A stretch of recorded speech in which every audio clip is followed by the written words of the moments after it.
CTV News at 5 with Marina Moore and Tony Rima with weather.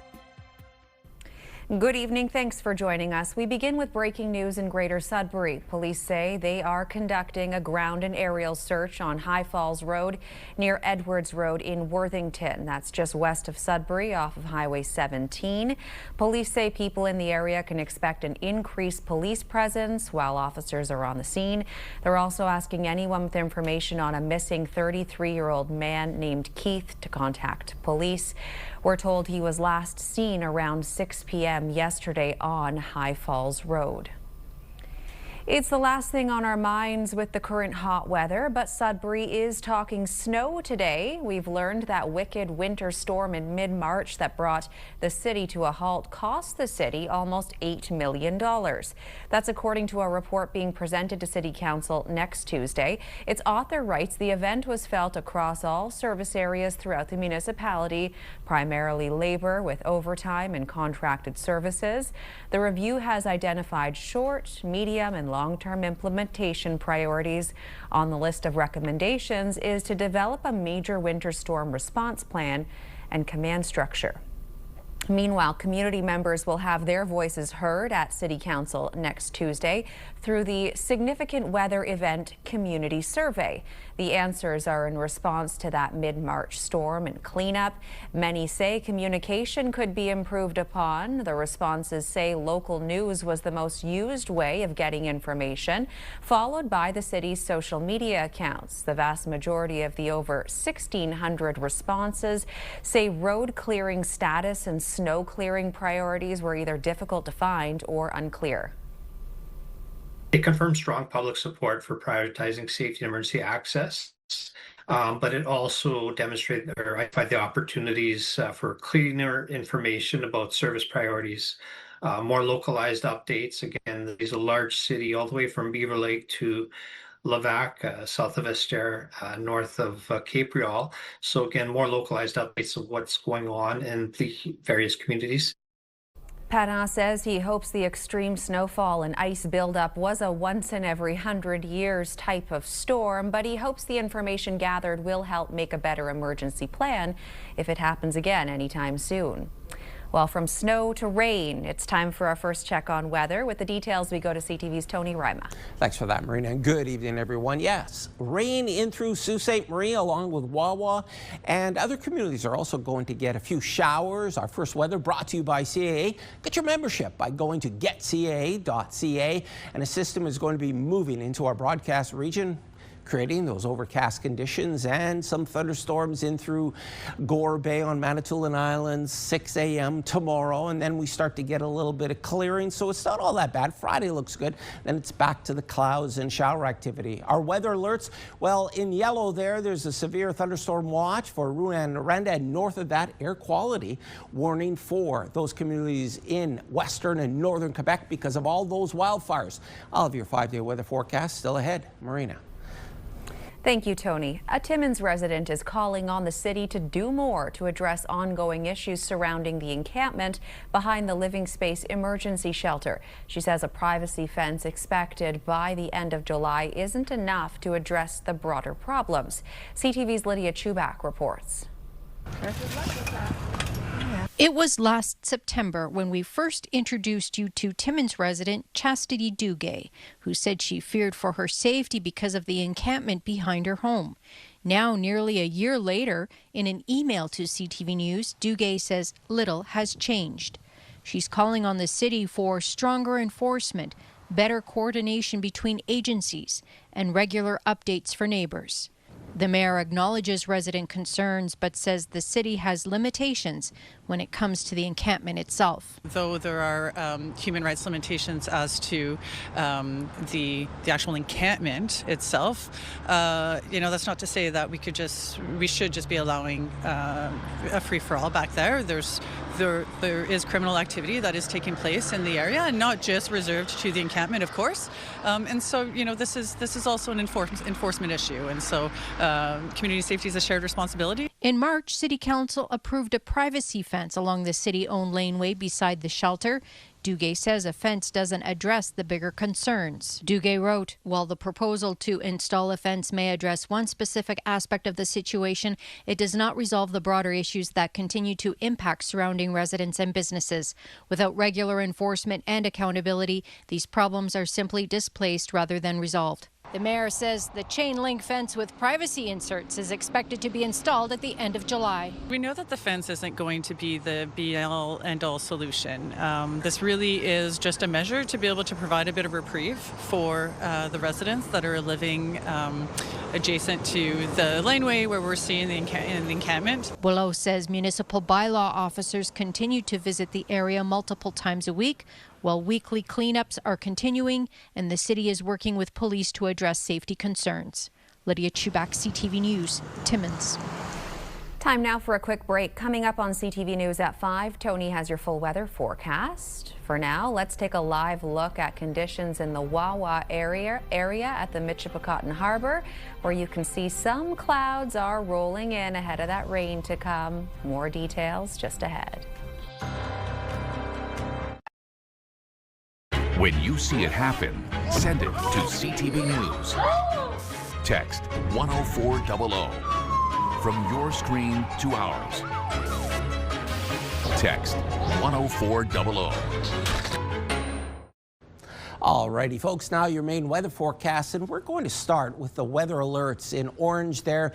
Warning, air quality warning in place for those communities north of Rouyn-Noranda, Quebec.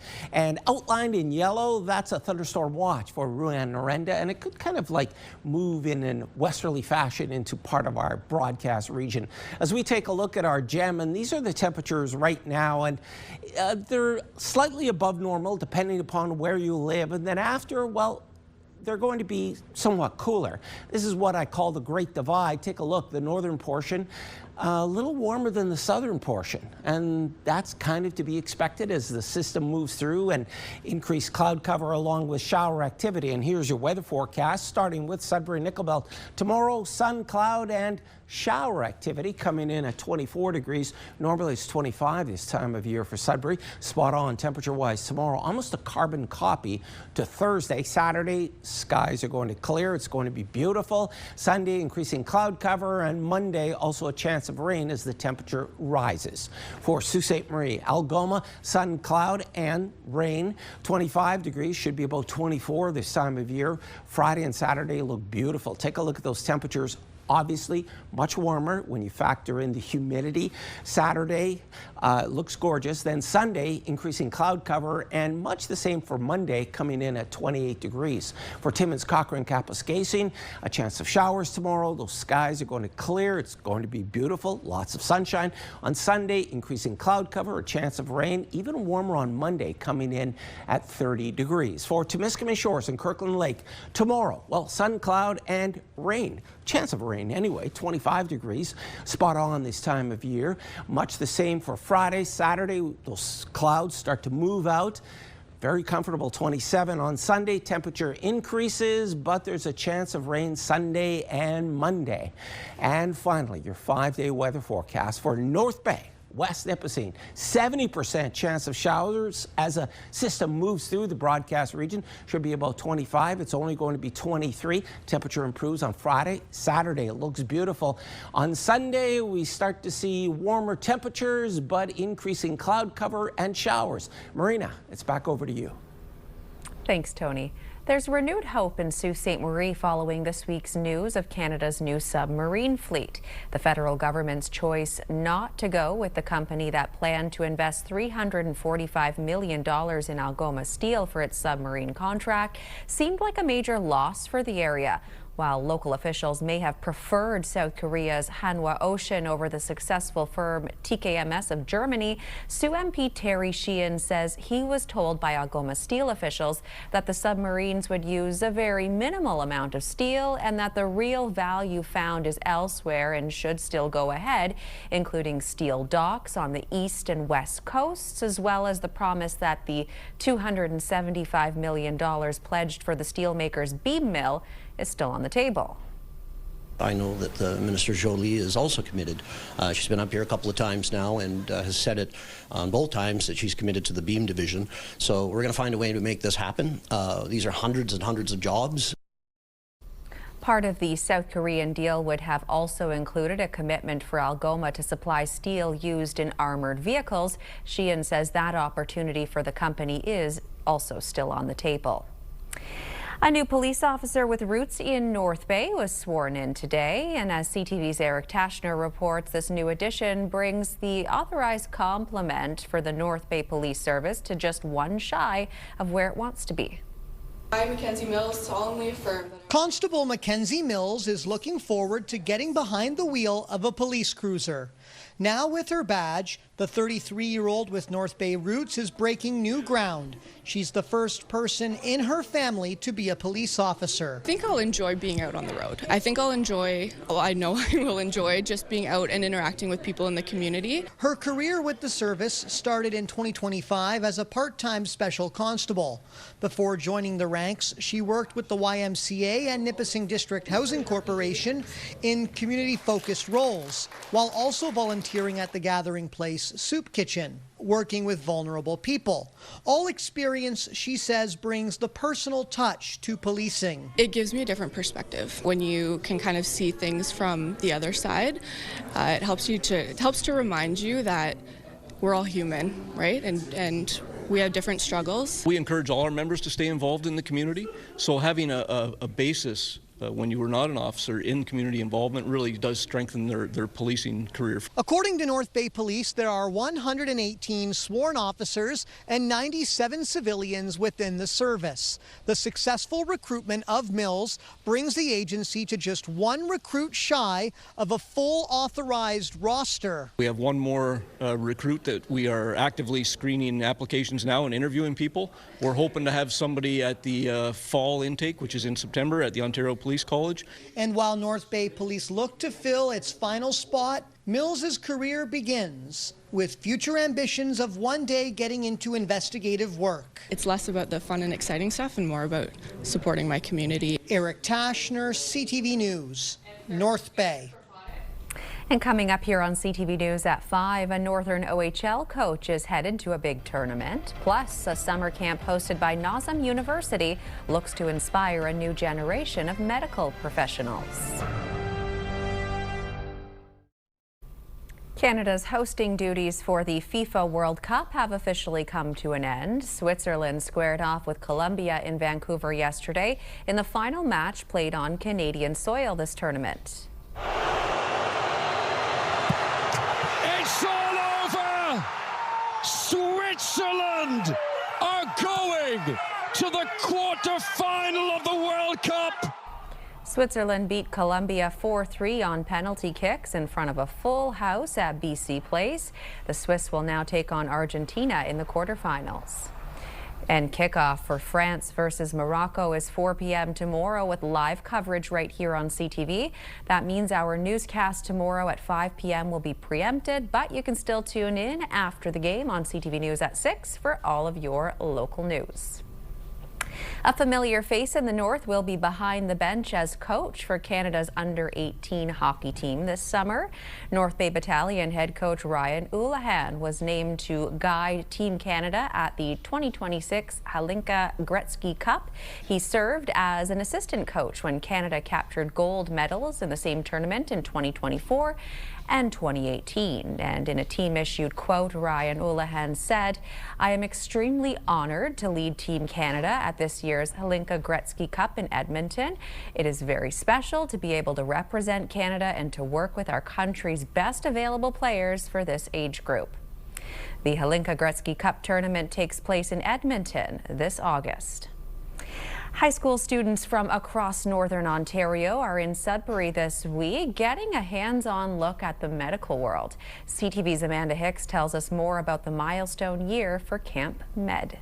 We start at the top. 42 grade 10 and 11 students are getting a head start on learning how to save lives. They're from 13 different northeastern Ontario communities taking part in Camp Med. Hosted by Nawsum University, this camp is run on the Sudbury campus. A similar program is also taking place in Thunder Bay. We're hoping to inspire them to choose a career in healthcare, not necessarily a physician. We do have an MD program, but we also have other programs as well. We have rehab science programs, so they have opportunities to meet physiotherapists, physician assistants, dietetics. Over the course of the 5-day camp, students trade textbooks for suturing needles, CPR mannequins, and even crime scene investigation gear. I wasn't expecting it to be as interactive as it is, but it offers such a unique experience. Like, you can study textbooks and you could research by yourself, but you can't, perform a cast on someone else, I've managed to learn a lot about about my profession as well.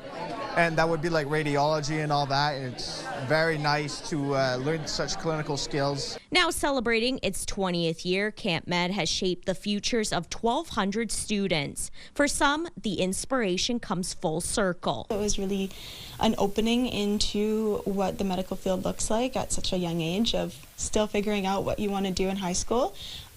So that really kind of opened my eyes to what the medical field has to offer. I was exposed to so many different specialties at the camp, stuff that I had never learned about before, and not only like the role of the physician, but also so many allied health professionals, and actually very much pushed me in that direction. Looking ahead, Biazal says she'd like to see Camp Med expand to more communities to accommodate a larger number of campers. For those interested in applying, the application window opens tomorrow. Amanda Hicks, CTV News, Sudbury. When we return, our weekly chat with a local author. You're watching First at 5.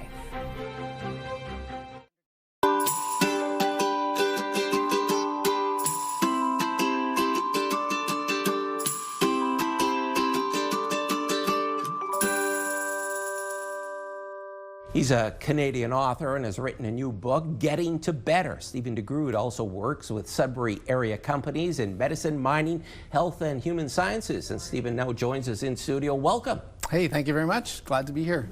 So why did you decide to write this book? What was your inspiration? Oh my gosh. Helping people get to better. Like, I think as a recovering academic, I studied lots of models on human performance, development, growth, and they all didn't add up the way that they said they would, and it didn't really apply the same way when you actually try it out as it did in theory. So my whole life has been chasing, like, how do we make this stuff better? How do we get to better? So it's been 30 years in the making, 15 years in the validating, and 5 in the writing. So it wasn't a small effort. When you go to companies and speak in front of employees, staff members, leaders, very quickly, what do you tell them? First of all, there's nothing wrong with them. I mean, I don't start there because that's a little intimidating. But basically, it's like a human-centered, values-driven, strengths-based approach. So it really is me showing up, because I don't think we hear that we're doing well enough. We often hear, you're not doing it, this is where you need to correct it. And I just show up to say, hey, let's look at the things that you're already doing well and start there. And then look at the gaps and start filling them, in terms of human engagement, performance, development. Like, how do we actually harness human capacity versus like curtail it or even burn it out? Like, there's a lot of that happening, right? A lot of people get really upset when I say all leaders are great leaders, right? And the reason why I say leaders are people and leadership is a practice, because what we're upset with is how they're practicing leadership, their behaviors.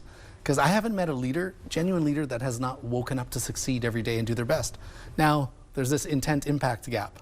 We all intend to do things, and we know what street was paved with good intentions, right? Yes. So by separating, it's like this idea of bad bosses hurt. I was called a bad supervisor one time, and it wounded me so much, I stopped being open to feedback. But if someone would have said, Steve, you're a great person, your leadership practice needs some work, I'd be like, tell me what I need to change. So we need to separate leaders as people and leadership as a practice so that we can stop doing the harm and start doing the development in the actual practice and not the person. Yeah. So we're talking about companies. What about individuals? How do we become better people? Do we start with baby steps and then move on from there? Yeah, I love baby steps. I mean, getting to better, this idea about perfection, best, you can never be your best. You can do your best, try your best, but being your best is like, you can't do that, but being a little bit better is possible. And once I started focusing on better in little increments, like I was moving faster than I thought. It was more doable. And better is like always better than the last place. So why wouldn't we want to keep moving there as a perpetual destination? Stephen DeGroot, such a pleasure to meet you. Thanks very much for coming in, and continued success. Yeah, thank you very much. Stephen DeGroot was our guest, and to see more of our authors at our Northern Book Club, don't forget, head to our website, CTV News Northern Ontario.ca.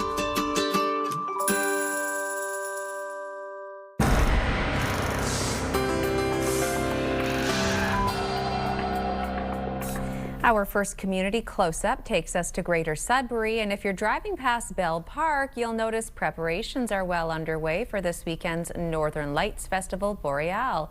The festival will run from the 10th until the 12th and remains Canada's longest continually running outdoor music festival. Visit nlfbsudbury.ca for more information. Next, we're off to the Chapleau area, and Joey Heward is sharing a morning view from camp. There's nothing better than enjoying nature on a beautiful summer day, and take a look at that lake. Just like glass, you can see a perfect reflection of the forest. Thanks for this, Joey. To the North Bay area now, and the Schaffner family says they have a visitor showing up every night and now in the morning as well.